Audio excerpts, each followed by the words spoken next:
अस्सलाम वालेकुम dear students, उम्मीद करता हूँ आप बिल्कुल ठीक होंगे। आज हम अपने नेक्स्ट लेक्चर के बारे में पढ़ेंगे, that is about the minerals. Chapter number 8 का ही ये हिस्सा है। अच्छा बेटा, हम इसके अंदर सबसे पहले देखते हैं मिनरल्स। लास्ट टाइम अपने लेक्चर्स में हमने देखा न्यूट्रिएंट्स के बारे में, फर्टिलाइजर्स के बारे में। आज हम मिनरल्स के बारे में पढ़ेंगे, मिनरल्स होते क्या हैं। तो जैसा कि मैंने वाइट बोर्ड के ऊपर लिख रखा है कि मिनरल्स आर इनऑर्गेनिक। अब ये हम पहले डिस्कस कर चुके हैं। इनऑर्गेनिक मटेरियल से क्या मुराद है? जिसके अंदर कार्बन और हाइड्रोजन एक दूसरे के साथ बॉन्डेड नहीं होते, अलग अलग मौजूद होते हैं। तो इसका मतलब कि मिनरल्स जो हैं ये इनऑर्गेनिक मटेरियल्स हैं that are found in the earth crust. ये कहाँ पे मौजूद होते हैं? ये ज़मीन के अंदर मौजूद होते हैं, ये मिट्टी के अंदर मौजूद होते हैं। ठीक है, अर्थ क्रस्ट के अंदर मौजूद हैं, इनऑर्गेनिक मटेरियल्स हैं। और सेकंड पॉइंट कि can not be made in the body. अगर हम प्लांट बॉडी की बात करें या फिर एनिमल बॉडी की बात करें तो वहाँ पे ये मिनरल्स जो है सिंथेसाइज नहीं हो सकते। इसका मतलब कि अगर हमें इसकी ज़रूरत है तो ये कहाँ से चाहिए? ये हमें फिर बाहर से हासिल करने पड़ेंगे। अब बाहर से हासिल करने के लिए कौन कौन से ज़राए हो सकते हैं हमारे पास? ठीक है, वो हमने यहाँ पे लिख रखे हैं, लेकिन उससे पहले एक छोटा सा पॉइंट डिस्कस करते हैं। वो ये है कि जितने भी मिनरल्स हमने बात की, ये कहाँ पे मौजूद होते हैं? ये अर्थ के अंदर, अर्थ क्रस्ट के अंदर मौजूद होते हैं। इसका मतलब ये मिट्टी में मौजूद होते हैं। अब अगर एनिमल्स की बात करें तो एनिमल्स तो मिट्टी नहीं खाते कि वहाँ से ये मिनरल्स उनकी बॉडी में चले जाएंगे।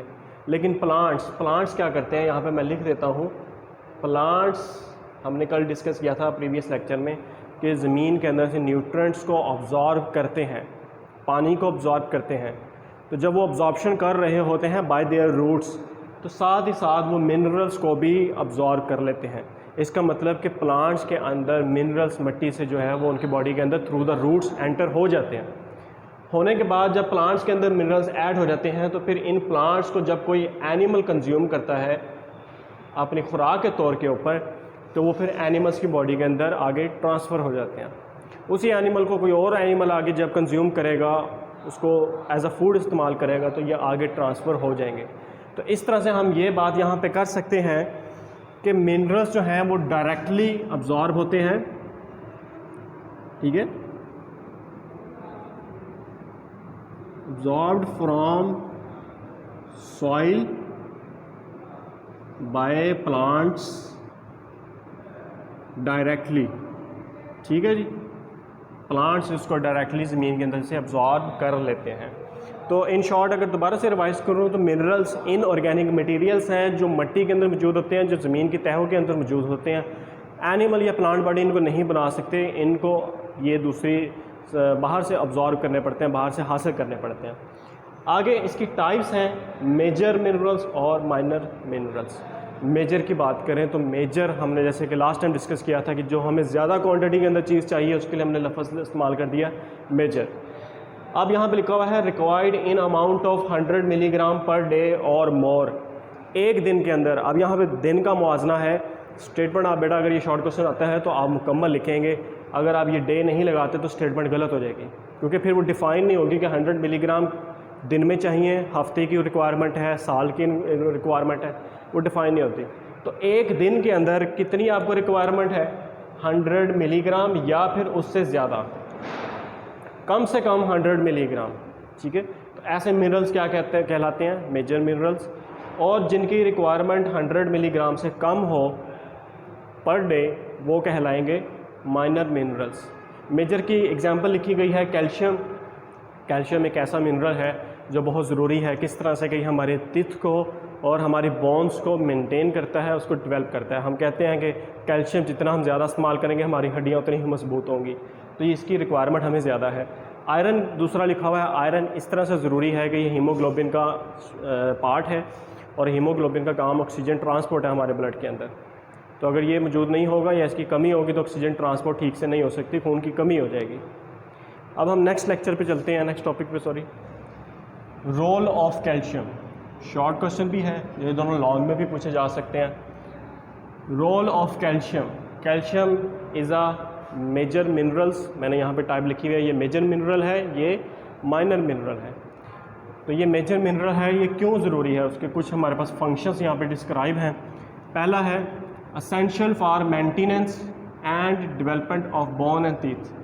हमारी हड्डियाँ और हमारे जो टीथ होते हैं इनको इनकी डेवलपमेंट के अंदर या फिर इनकी मेंटेनेंस, इनको बरकरार रखने में, इनको हेल्दी रखने में कैल्शियम बहुत ज़्यादा ज़रूरी है, ठीक है, क्योंकि ये मेन कंपोनेंट होता है हमारे बोन और टिथ का।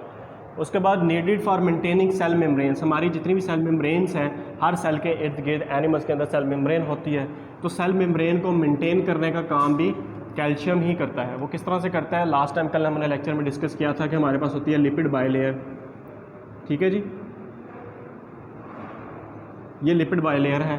तो ये लिपिड बाइलेयर का मॉलिक्यूल है फास्फोलिपिड, इसके साथ सम टाइम कैल्शियम जो है, अगर मैं यहाँ पे ऐसे करके ड्रा कर दूँ तो वो आके अटैच हुआ होता है, जिसकी वजह से इस लिपिड बाइलेयर की, यानी कि जो लिपिड्स की 2 लेयर्स हैं, इनकी फ्लूइडिटी और इनकी इंटेग्रिटी, यानी कि दोनों लिहाज से उसको मेंटेन किया जाता है, कैल्शियम मेंटेन कर रहा है। फ्लूइडिटी से क्या मुराद है, देखें लिपिड बाइलेयर हमारे पास, इसके सेंटर के अंदर कुछ फ्लूइड भी मौजूद होता है।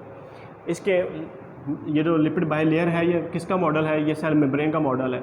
सेल मेम्ब्रेन यानी कि एक बाउंड्री है सेल के इर्द गिर्द, जिसमें से मटेरियल बाहर भी जाएगा, अंदर भी आएगा। बाहर भी फ्लूइड होता है, सेल के अंदर भी फ्लूइड होता है, ठीक है। तो दरम्यान में बैरियर के तौर पे ये सेल मेम्ब्रेन काम कर रही है, तो वहाँ पे कैल्शियम हमें बहुत ज़्यादा ज़रूरी है। Activation of several enzymes, chapter 6 में बेटा हमने डिस्कस किया कि कुछ एंजाइम्स को नॉन प्रोटीन पार्ट चाहिए फॉर देयर प्रॉपर फंक्शनिंग। कुछ एंजाइम्स अकेले काम कर लेते हैं, कुछ एंजाइम्स जो हैं उनको डिफरेंट मेटल आयंस चाहिए होते हैं, नॉन प्रोटीन पार्ट चाहिए होते हैं, जो उनके साथ मिलते हैं नॉन प्रोटीन पार्ट, और फिर वो एंजाइम साथ मिलकर काम करते हैं। नॉन प्रोटीन पार्ट को हम कोफैक्टर कहते हैं, ठीक है। तो यहाँ पे यही बात लिखी हुई है कि एक्टिवेशन ऑफ सेवरल एंजाइम्स, इसका मतलब कि ये यहाँ पे कोफैक्टर के तौर पे भी काम करता है। इस वजह से इसकी बहुत ज़्यादा ज़रूरत है, क्योंकि एंजाइम्स अगर नहीं होंगे तो मेटाबॉलिक रिएक्शंस प्रोसीड नहीं होंगे। Aids in blood clotting, aids का मतलब हेल्प ब्लड क्लॉटिंग। अब देखिए बेटा, जब भी कोई ज़ख्म लगता है, कोई चोट लग जाती है, अगर हमारा ब्लड वहाँ से फ़्लो कर रहा है, ठीक है, तो वो कुछ ही देर के अंदर ऑटोमेटिकली ब्लड हमारा फ़्लो करना रुक जाता है, ब्लड हमारा ज़ाया नहीं होता, उस ज़ख्म से बाहर नहीं आता, वो खून जम जाता है। वो खून जमने के अंदर बहुत सारे फैक्टर्स जो हैं इन्वॉल्व होते हैं, और हर एक फैक्टर अगले फैक्टर को एक्टिवेट कर रहा होता है। तो उन्हीं फैक्टर, तकरीबन ये 13 से 14 फैक्टर ऐसे होते हैं जो ब्लड क्लॉटिंग के अंदर काम कर रहे होते हैं। तो उन्हीं के अंदर एक कैल्शियम जो है वो बहुत ज़्यादा ज़रूरी होता है, किस तरह से कि ये ब्लड क्लॉटिंग को जो है वो प्रोसीड कर रहा होता है। उसके बाद है प्रिवेंट्स फ्राम हाइपरटेंशन, 2 लफ्ज़ हैं, हाइपर टेंशन। हाइपर का इटमोलॉजी देखें तो इसका मतलब होता है मोर, ठीक है, मोर टेंशन भी आप कह सकते हैं। इससे क्या मुराद है, हाई ब्लड प्रेशर, ठीक है, यहाँ पे लिख देते हैं। हाइपर टेंशन का क्या मुराद है, हाई ब्लड प्रेशर। हम कहते हैं हमारा ब्लड प्रेशर हाई हो गया है, ज़्यादातर जो एजड लोग होते हैं उनका ब्लड प्रेशर हाई रहता है, या जिनको स्ट्रेस ज़्यादा होता है, परेशानी ज़्यादा होती है, उनका भी ब्लड प्रेशर ज़्यादा हो जाता है। तो वहाँ पे भी कैल्शियम जो है ये हाइपरटेंशन से प्रिवेंट करता है, लेकिन इसके लिए ज़रूरी है कि जो आप डाइट का इस्तेमाल कर रहे हैं उसके अंदर साल्ट कम हो और पोटेशियम का कंपोनेंट ज़्यादा हो। अमूमन जो हाइपरटेंशन के मरीज़ होते हैं इनको यही कहा जाता है कि आपने नमक का इस्तेमाल कम करना है, साल्ट का इस्तेमाल कम करना है, ठीक है, और डाइट ऐसी खानी है जिसके अंदर से हमें कैल्शियम भी अवेलेबल हो, ताकि वो हमें हाई ब्लड प्रेशर से महफूज रखे। आगे इसके सोर्सेस हैं, सोर्सेस के अंदर यानी कि कौन से ऐसे ज़राए हैं जहाँ से हमें कैल्शियम मिल सकता है।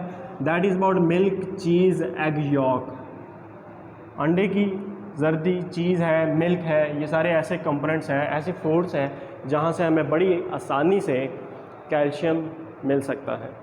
डेफिशिएंसी हम पीछे देखते आ रहे हैं कि जो भी हम इम्पोर्टेंट न्यूट्रिएंट या मिनरल पढ़ते हैं तो उसकी डेफिशिएंसी भी डिस्कस करते हैं।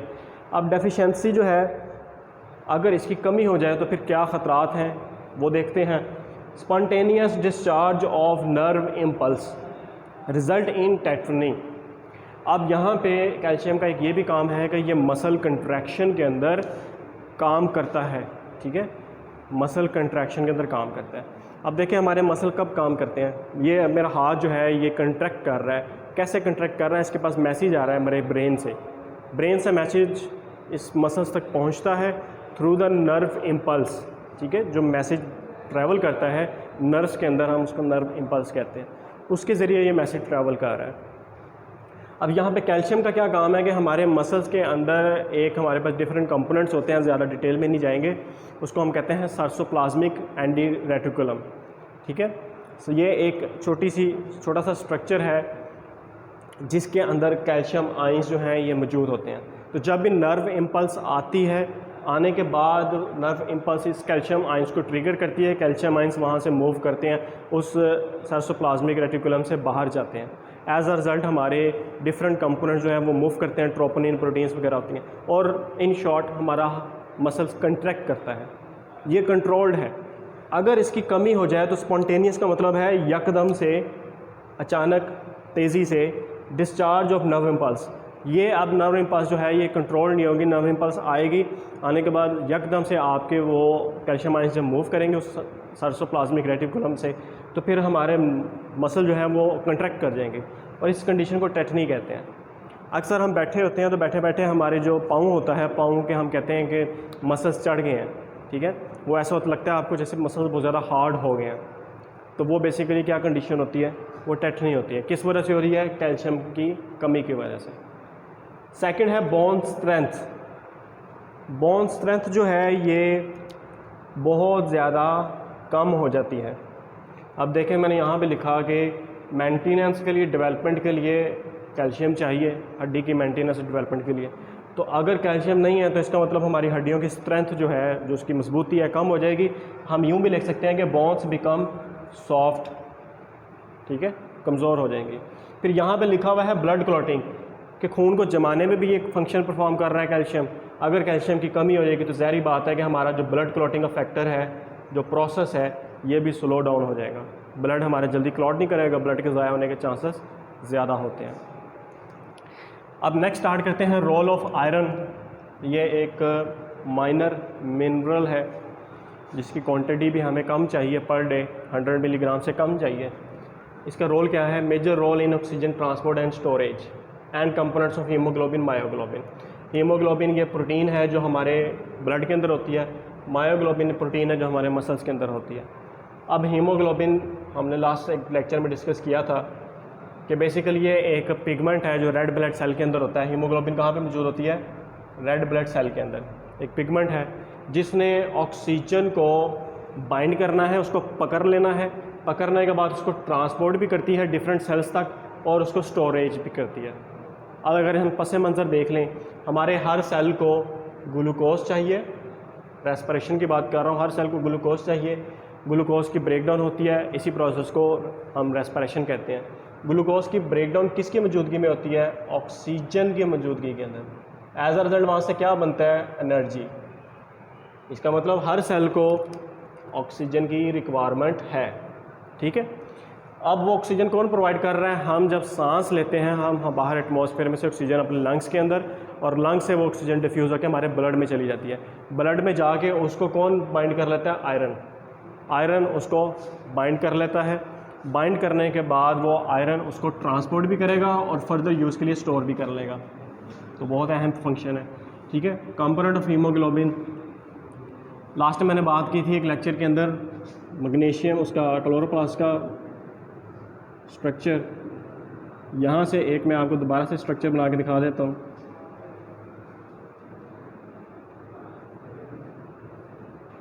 अब ये सपोज कर लें कि हमारे पास एक हीमोग्लोबिन का मॉलिक्यूल है, उसका स्ट्रक्चर है। साइड पे हमारे पास ये बेंजीन रिंग्स हैं, ये मैंने एक सपोज स्ट्रक्चर बनाया है। यहाँ पे वैसे रिंग्स होती हैं जिन्होंने सर्कल किया होता है, हर तरफ से घेरा होता है, और सेंटर के अंदर यहाँ पे कौन मौजूद होता है? आयरन। हीमोग्लोबिन में आयरन होता है, क्लोरोप्लास्ट के अंदर यहाँ पे मैग्नीशियम होता है, बाकी स्ट्रक्चर सारा सेम है। तो यहाँ पे आयरन मौजूद है। आप देख लें, अगर आयरन नहीं होगा तो इसका मतलब कि ये हीमोग्लोबिन का जो मॉलिक्यूल है, ये प्रोटीन सही से नहीं बनेगी और इसके अंदर कमी आ जाएगी। जब हीमोग्लोबिन प्रोटीन सही से नहीं बनेगी तो फिर ऑक्सीजन ट्रांसपोर्ट भी सही से नहीं होगी, इसके अंदर भी मसला मसाइल आ जाएगा, ठीक है। उसके बाद एक्ट एज को फैक्टर, वही इंजाइम्स वाली बात जो पीछे की गई, इंजाइम्स को कुछ नॉन प्रोटीन पार्ट चाहिए अपनी एक्टिवेशन के लिए, तो वहाँ पे ये आयरन भी एज अ को फैक्टर काम कर रहा होता है।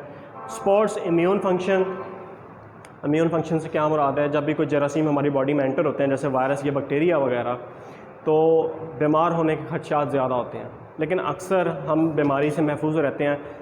वाई? द रीज़न इज़ कि जो हमारा डिफेंसिव मैकेनिज़्म है, जो हमारा इम्यून सिस्टम है, वो उन पैथोजन्स को, माइक्रो ऑर्गेनिज़म्स को किल कर रहा होता है। जितना स्ट्रॉन्ग हमारा इम्यून सिस्टम होगा उतनी ही ज़्यादा चांसेस होंगे बीमारी से बचने के। तो वहाँ पे भी आयरन बड़ा अच्छा फंक्शन परफॉर्म करता है।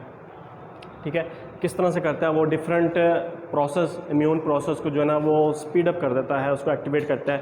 Like phagocytosis.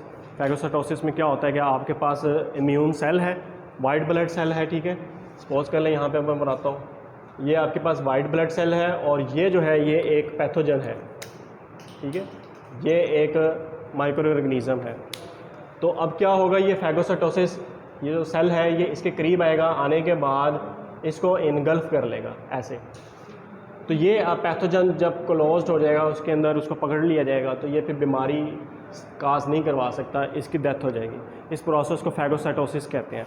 ठीक है, eating of the foreign particles, इसको फैगोसाइटोसिस कहते हैं। तो फैगोसाइटोसिस को स्पीड अप कर रहा है आयरन, इस तरह से ये इम्यून फंक्शन को भी इम्प्रूव कर रहा होता है।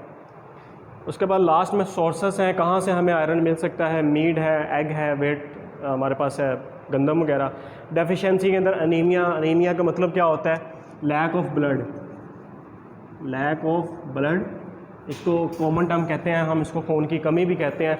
बेसिकली खून की कमी का मकसद ये है कि जो आपके पास हीमोग्लोबिन होता है वो या तो उसकी ठीक से प्रोडक्शन नहीं होती, या वो इस काबिल नहीं रहता कि वो ऑक्सीजन की ट्रांसपोर्ट करे या उसको स्टोर कर ले। तो ऐसे में आपकी बॉडी के अंदर ऑक्सीजन की कमी हो जाती है, जिसके बहुत सारे आगे नेगेटिव इफ़ेक्ट्स आते हैं। इसी को हम क्या कहते हैं? अनीमिया कहते हैं। तो ये आज का एक छोटा सा टॉपिक था। अगेन इसमें से रिवाइज़ कर देता हूँ कि हमारे पास मिनरल्स की डेफिशिएंसी, ये इसके शॉर्ट क्वेश्चन है, मिनरल्स की डेफिनेशन। इसी तरह से ये शॉर्ट क्वेश्चन है, टाइप्स पूछे जा सकती हैं, आपको दोनों का डिफरेंस आ सकता है। ये MCQs पॉइंट भी है। रोल ऑफ कैल्शियम और रोल ऑफ मिनरल, ये एज अ शॉर्ट क्वेश्चन भी आते हैं, ये दोनों एज अ लॉन्ग क्वेश्चन भी पूछे जा सकते हैं। तो बेटा ये आज का लेक्चर था, उम्मीद करते हैं आप इसको अच्छी तरह से याद करेंगे। अगर आपको किसी भी चीज़ की समझ ना आई हो तो आप कमेंट्स के अंदर क्वेश्चन कर सकते हैं। चैनल को लाइक कीजिएगा, सब्सक्राइब कीजिएगा और दुआओं में याद रखिएगा। अल्लाह हाफ़िज़।